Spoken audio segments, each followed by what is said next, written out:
This is the single cell, so it is called as cell only. लेकिन अगर आप यहाँ पे एक और सेल कनेक्ट करते हो, then this combination is called as battery. इस कॉम्बिनेशन को क्या कहा जाता है? बैटरी। अब यहाँ पर मैंने दो सेल को एक साथ जोड़ा है, ठीक है। तो आप लोग यहाँ पर देखो, इसमें दो सेल है, पहले सेल का निगेटिव दूसरे सेल के पॉजिटिव के साथ जुड़ा हुआ है, ठीक है। इसका मतलब ऐसा भी तो बोल सकते हैं कि पहले सेल का पॉजिटिव दूसरे सेल के निगेटिव के साथ जुड़ रहा है। जब आप सर्किट बनाओगे तो ऐसा बनाओगे कि नहीं बनाओगे? फिर यहाँ पर आप की लगा दो या वॉटर भी रेजिस्टेंस लगा दो, कोई भी इलेक्ट्रिकल कंपोनेंट आप लोग यूज कर सकते हो, लेकिन सर्किट कंप्लीट हो गया ना, एक लूप तो तैयार हो गया। अब इस लूप में देखो आप लोग, ये पॉजिटिव टर्मिनल कहाँ पर जुड़ रहा है? ये पॉजिटिव टर्मिनल निगेटिव टर्मिनल पर जुड़ रहा है।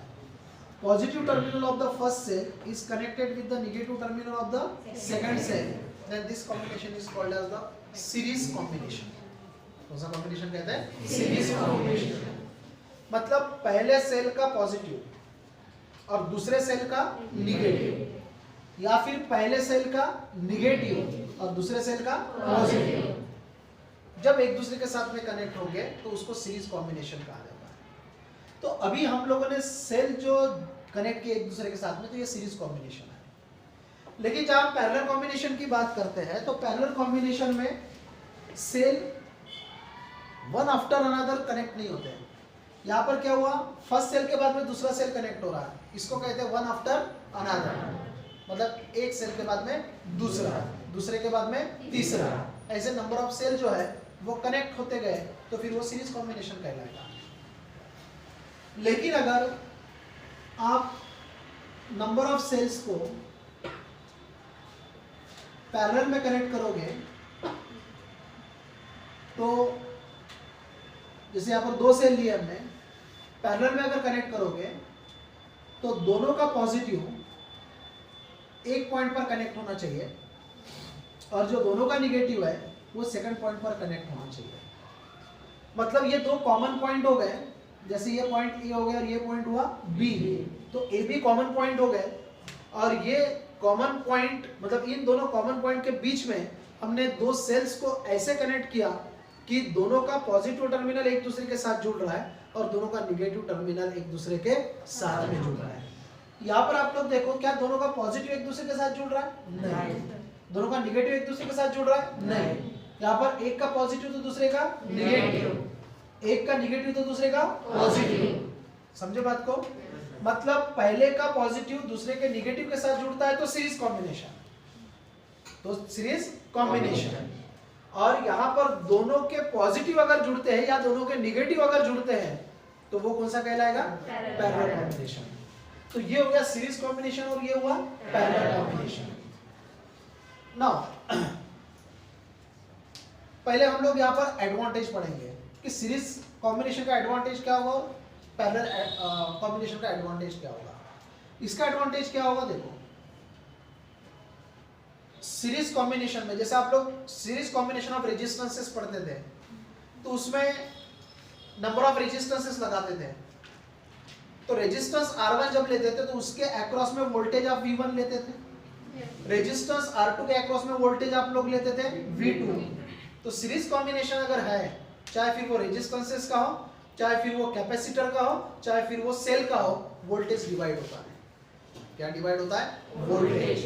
मतलब यहाँ पर टोटल वोल्टेज क्या हो जाएगा? V is equal to V1 plus V2, V is equal to V1 plus V2।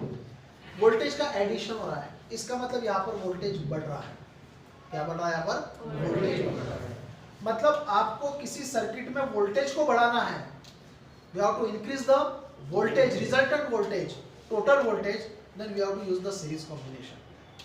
कौन सा कॉम्बिनेशन यूज करना है? सीरीज कॉम्बिनेशन, अगर आपको सर्किट में वोल्टेज को बढ़ाना है। This is the advantage of this series combination. Second advantage is that अगर इस सीरीज कॉम्बिनेशन में कोई सेल डैमेज होता है कोई सेल अगर डैमेज होता है तो हम इजीली उसको आइडेंटिफाई कर सकते हैं। सेल डैमेज होता है उसको इजीली आइडेंटिफाई कर सकते हैं। आपको मैं वो दिवाली में हम लोग जो सीरीज वगैरह लगाते हैं, बल्ब लगाते हैं ना, उसकी बात बता रहा हूँ। अगर वो बंद हो गई, सीरीज अगर बंद हो गई, तो हमको समझ में आता है कि कोई ना कोई बल्ब जो है वो फ्यूज गया है। तो अगर किसी को आइडेंटिफाई करना है कि कौन सा बल्ब गया है, अब अगर वो सीरीज 1000 बल्ब की है तो उसमें से एक आध बल्ब या दो बल्ब जा सकते हैं। ऐसा समझ लो कि एक बल्ब गया, लेकिन अब 1000 में से एक बल्ब को कैसे फाइंड आउट किया जाएगा? तो वो क्या करते हैं मालूम है? वो जैसे नंबर ऑफ बल्ब्स है तो वो क्या करते हैं, करंट चेक करते हैं, बराबर है। मतलब जैसे 20 सेल हो गए समझ लो, हाँ 20 बल्ब्स हो गए, 20 बल्ब्स के बाद में कनेक्ट करके देखते हैं। अगर डिफ्लेक्शन आया, बराबर है, मल्टीमीटर से वगैरह वो चेक करते हैं, अगर डिफ्लेक्शन आया तो समझ लेना कि पहले जो 20 बल्ब्स है वो सही है, समझे बात को। उसके बाद में वो फिर 10 बल्ब लेगा। अगर फिर डिफ्लेक्शन अगर आता है आफ्टर 10 बल्ब, इसका मतलब शुरू के 30 बल्ब जो है वो सही है। उसके बाद में अगर समझ लो उसने 10 और बल्ब लिए और वहां पर अगर ग्लो नहीं हुआ तो इसका मतलब उस 10 में से कोई ना कोई एक है, समझे बात को, इजीली आइडेंटिफाई कर सकते हैं। फिर वो 2-2 करके या 3-3 करके चेक कर लेगा। उस 10 में से पहले 3 को अगर चेक किया और रिफ्लेक्शन आया, इसका मतलब 3 सही है, बचे वाले कितने हैं? 7। अब 7 में से कोई ना कोई होगा।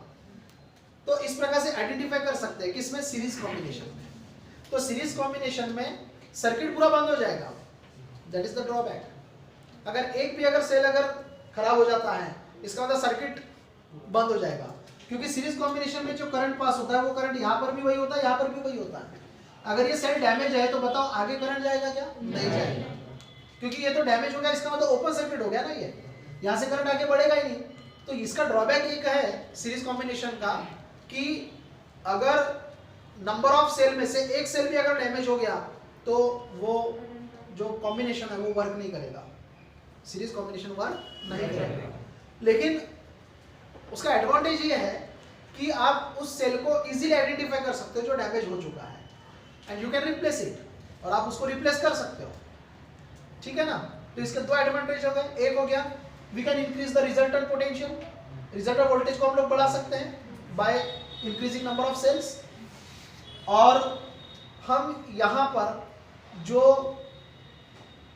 डैमेज सेल होगा उसको इजीली आइडेंटिफाई कर सकते हैं और साथ साथ में उसको रिप्लेस भी कर सकते हैं।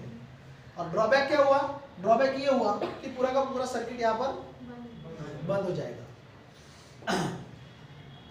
अब रही बात पैरेलल कॉम्बिनेशन की, तो पैरेलल कॉम्बिनेशन में एडवांटेज क्या होगा? इसका एक डिसएडवांटेज पहले बता देता हूं कि यहाँ पर आप वोल्टेज बढ़ा नहीं सकते। आप कितने भी सेल लगा दो वोल्टेज नहीं बढ़ा सकते, because in the parallel combination current is divided, voltage remains constant. Current यहाँ पर डिवाइड हो जाएगा, यहाँ पर पास होने वाला, अब ये पॉजिटिव है तो इधर दिखाता हूँ, यहाँ पर पास होने वाला करंट I1 है और यहाँ पर पास होने वाला करंट क्या है? I2 है। लेकिन यहाँ से लेकर यहाँ तक का वोल्टेज जो है वो V ही रहेगा। आप यहाँ पर नंबर ऑफ सेल लगा दो, 1000 सेल लगा दो ना, नो डाउट आपने जितना वोल्टेज अप्लाई किया ना, वोल्टेज वही रहेगा। यहाँ पर वोल्टेज बढ़ेगा, यहाँ पर वोल्टेज कांस्टेंट रहेगा। मतलब यहाँ पर वो डिसएडवांटेज है कि आप वोल्टेज इंक्रीज नहीं कर सकते। तो एडवांटेज क्या है इसका? डिसएडवांटेज क्या था कि अगर एक भी डैमेज हो जाए तो सर्किट बंद हो जाएगा। यहाँ पर अगर एक डैमेज अगर हो जाए तो सर्किट बंद नहीं होगा। रीजन कि यहाँ पर नंबर ऑफ ब्रांचेस रहेगी, ठीक है, नंबर ऑफ ब्रांचेस रहेगी। समझ लो ये अगर डैमेज हुआ तो करंट इसमें से तो पास हो जाएगा, इसमें से नहीं होगा पर इसमें से तो होगा। मतलब ये दोनों वर्किंग में रहेंगे, ये दोनों वर्किंग में रहेंगे। तो ये इसका एडवांटेज होता है। Now in this case we are going to find the voltage in the parallel combination, voltage in the parallel combination. तो हमारे पास में दो सेल है, this is positive and this is negative terminal of the first cell. This is connected with the second cell, positive terminal, negative terminal. दोनों का common point ये समझ लो B1 हो गया, और यहां पर ये दोनों का कॉमन पॉइंट, सॉरी इसको हम लोग लेंगे B2 और यहां पर हम लोग इसको ले लेंगे B1। इसको थोड़ा इधर दिखा देता हूं मैं।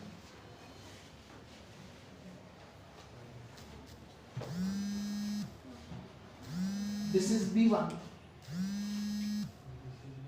एंड दिस इज, ठीक है। दो कॉमन पॉइंट है, एक है B1 और दूसरा है B2। B1 और B2 के बीच में हमने नंबर ऑफ सेल्स लगाए, ये फर्स्ट सेल हो गया और ये सेकंड सेल हो गया। The potential at point B1 is denoted bye VB1 and potential at point B2 is denoted bye VB2, ठीक है। करंट तभी फ्लो होता है जब सर्किट में पोटेंशियल डिफरेंस तैयार होता है। एक पॉइंट हायर पोटेंशियल पर होगा और दूसरा पॉइंट लोअर पोटेंशियल पर होगा। पॉजिटिव टर्मिनल B1 के साथ जुड़ा है, ये हायर पोटेंशियल पॉइंट हो गया, और निगेटिव टर्मिनल B2 के साथ जुड़े हैं तो ये लोअर पोटेंशियल पॉइंट हुआ। इसका मतलब यहां पर जो पोटेंशियल डिफरेंस होगा वो potential difference V is equal to VB1 minus VB2 होगा। इतना क्लियर है? Potential difference between this two points B1 और B2 is denoted by V and this is equal to VB1 minus VB2. Let us consider the current flowing through the first branch is denoted by I1. मैं current का direction यहाँ पर देखो ये बता रहा हूँ, this is the conventional current, this is the direction of conventional current and conventional current flows from positive to negative. Actual current flows from negative to positive. Current दो टाइप का होता है, एक कन्वेंशनल होता है और दूसरा क्या होता है एक्चुअल। कन्वेंशनल मतलब क्या होता है, जो पॉजिटिव से निगेटिव, और जो एक्चुअल करंट होता है वो निगेटिव से पॉजिटिव। कोई भी सर्किट हो, दुनिया का कोई भी सर्किट हो, इलेक्ट्रिकल सर्किट हो, उसमें जब करंट का डायरेक्शन आपको बताना है तो कन्वेंशनल ही डायरेक्शन बताना होता है। करंट का डायरेक्शन कैसा बताते हैं हम लोग, कन्वेंशनल। एक्चुअल डायरेक्शन हम लोग नहीं बताते। थ्योरी में हम लोग एक्चुअल डायरेक्शन बताएंगे, थ्योरी में हम लोग एक्चुअल डायरेक्शन पढ़ेंगे, लेकिन जब डायग्राम में आपको डायरेक्शन बताना होता है तो आप हमेशा पॉजिटिव से किधर बताओगे, negative. That is the conventional direction of the current. तो कन्वेंशनल डायरेक्शन ऑफ करंट के अकॉर्डिंग I1 का डायरेक्शन मैं B1 से B2 नहीं बताऊंगा, मैं यहाँ पर B2 से क्या बताऊंगा, B1, क्योंकि ये पॉजिटिव है तो पॉजिटिव से करंट दिखाना पड़ेगा। उसी प्रकार से इस ब्रांच में जो करंट होगा वो I2 होगा, ठीक है। इसका मतलब हम लोग यहाँ पर लिख सकते हैं I is equal to I1 plus I2। मतलब सर्किट में जो टोटल करंट है वो टोटल करंट क्या होगा, दो ब्रांच में जो करंट डिवाइड हुआ है, एक में I1 है दूसरे में क्या है I2, दोनों का सम करोगे तो इस ब्रांच में पास होने वाला करंट मिलेगा। ये सिंगल ब्रांच है तो सिंगल ब्रांच में करंट पास हो रहा है I, ये करंट डिवाइड होगा यहाँ पर, पहले ब्रांच में जाएगा I1 और दूसरे ब्रांच में जाएगा I2, सम करोगे तो I ही मिलेगा ना। That means current flowing through the circuit is I, current flowing through the circuit is I। In the first branch current flowing is I1, in the second branch current flows is I2, total यहाँ पर I ही रहेगा। so I is equal to I1 plus I2। लेकिन इन दोनों point के बीच में जो voltage होगा वो तो कांस्टेंट ही रहेगा, और उस वोल्टेज को मैंने कैसे डिनोट किया हुआ है, V से, but this V is equal to difference between this two points. That means B1 और B2 पर जो पोटेंशियल होगा उसके डिफरेंस के बराबर का होगा, तो आपको मिल गया V is equal to VB1 minus VB2। now let us find out formula for the I1 and I2। Current का फॉर्मूला हमको फाइंड आउट करना है। You know the EMF of cell, आपको EMF पता है सेल का। EMF कंप्लीट सर्किट के लिए हम लोग फॉर्मूला क्या लिखते हैं, E is equal to, this is the potential across capital R and this is the potential across small r। Now you know that E is equal to V is equal to IR होता है। मैं फिलहाल यहाँ पर voltage मुझे V निकालना है तो मैं इसको एज इट इज रख देता हूँ, and you know that this small v is the current flowing through the circuit and this is multiply with internal resistance. ऐसा ही होगा कि नहीं होगा? तो यहाँ पर आप V अगर निकालोगे, कैपिटल V निकालोगे तो आपको मिलेगा E माइनस IR, मिलेगा कि नहीं मिलेगा? नाउ अब फर्स्ट सेल की बात करें, ये फॉर्मूला देखो, V is equal to E minus I into R। For the first cell, ये फॉर्मूला क्या बनेगा देखो, कैपिटल V जो है वो दोनों सेल के लिए वही रहेगा, क्योंकि यहाँ से लेकर यहाँ तक का पोटेंशियल डिफरेंस आप तो V ही ले रहे हो ना। अब ये है E, E मतलब EMF of this cell, EMF of this cell is denoted by E1 and EMF of this cell is denoted by E2। तो आप यहाँ पर लिखोगे E1, समझे कि नहीं? पहला सेल है ना, मैं इसके लिए ले रहा हूँ फर्स्ट सेल के लिए, तो फर्स्ट सेल के लिए EMF मैंने क्या किया, E1 कर दिया, माइनस फर्स्ट सेल में करंट क्या पास हो रहा है, I1, तो मैं यहाँ पर I1 लिख दूंगा। और फर्स्ट सेल का इंटरनल रेजिस्टेंस क्या होगा, तो उसको मैं डिनोट कर देता हूँ R1 से, तो यहाँ पर आ जाएगा R1। क्लियर है ये? नाउ आपको यहाँ से I1 निकालना है, तो मैं इसको V minus E1 is equal to minus I1 R1 लिख सकता हूँ। ठीक, मुझे I1 निकालना है, तो ये माइनस साइन के कारण इधर क्या होगा देखो, I1 इज इक्वल टू, मुझे I1 निकालना है, मैंने माइनस को इधर ट्रांसफर कर दिया, तो माइनस को इधर ट्रांसफर किया तो आपको क्या मिलेगा, आपको मिलेगा E1 माइनस V, मिलेगा कि नहीं मिलेगा? और ये जो R1 है वो डिनोमिनेटर में जाएगा, इसका मतलब आपको क्या मिलेगा? So in this case you will get I1 is equal to E1 minus V upon R1।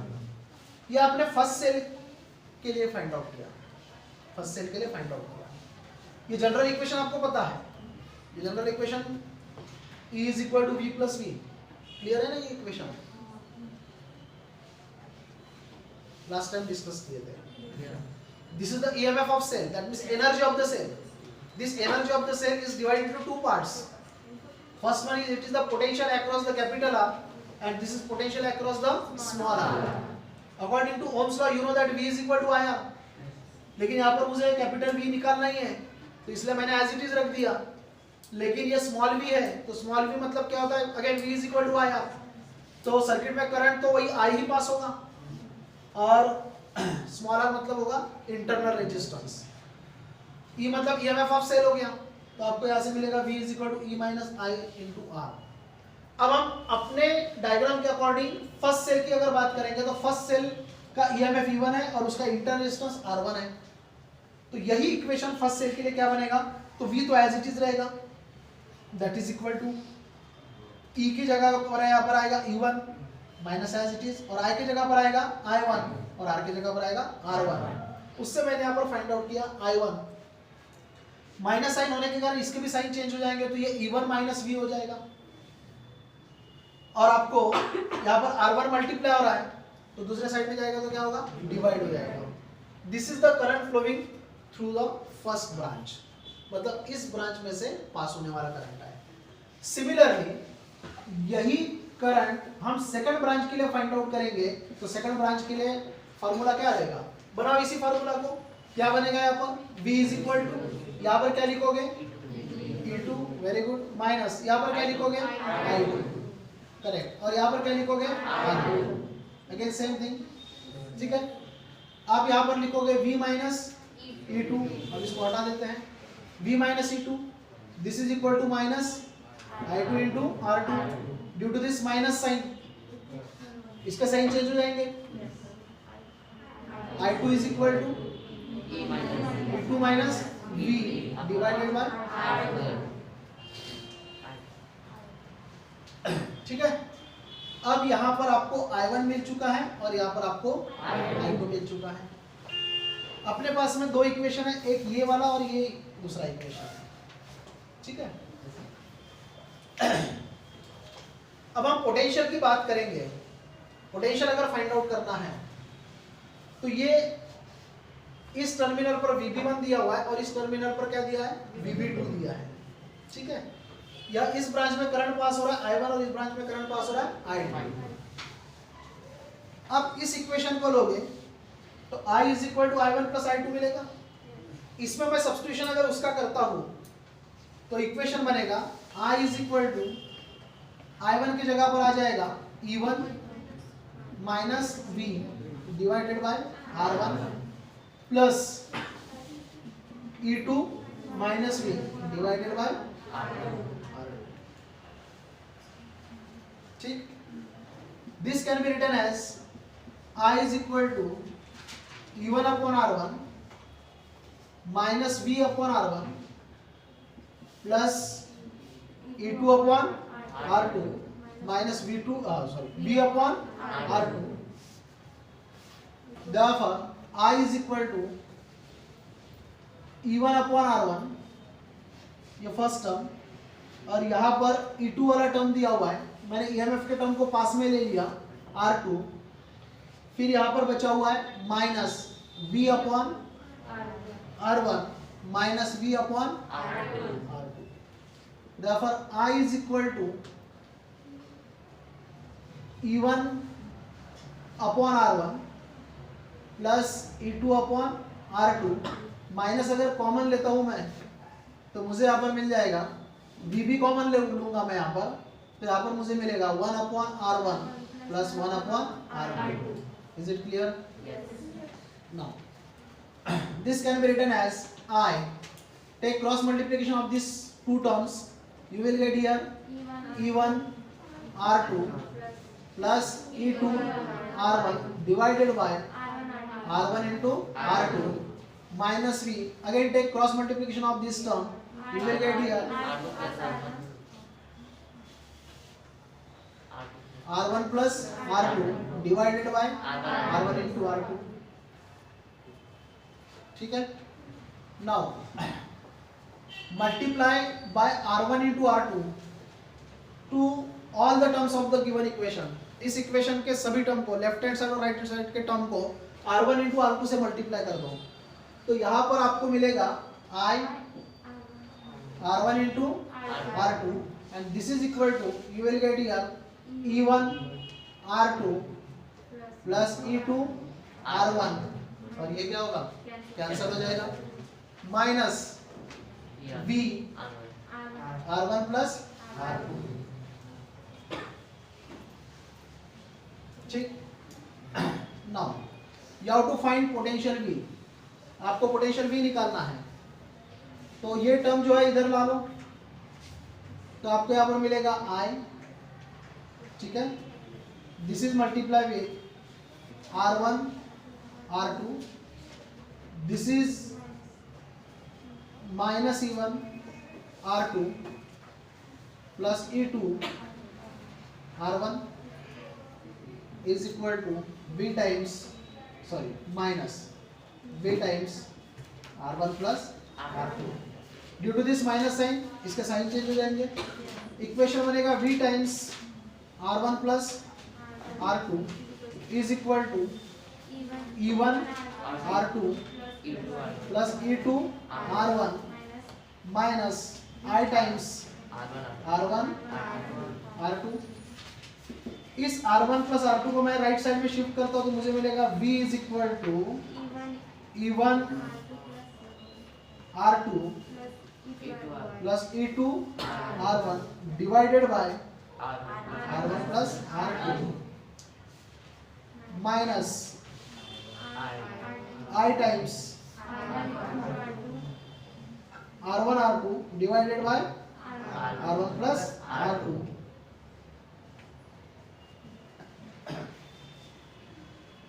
Initial equation अपना क्या था, V is equal to E minus I into R. थोड़ी देर पहले ये इक्वेशन बनाया था.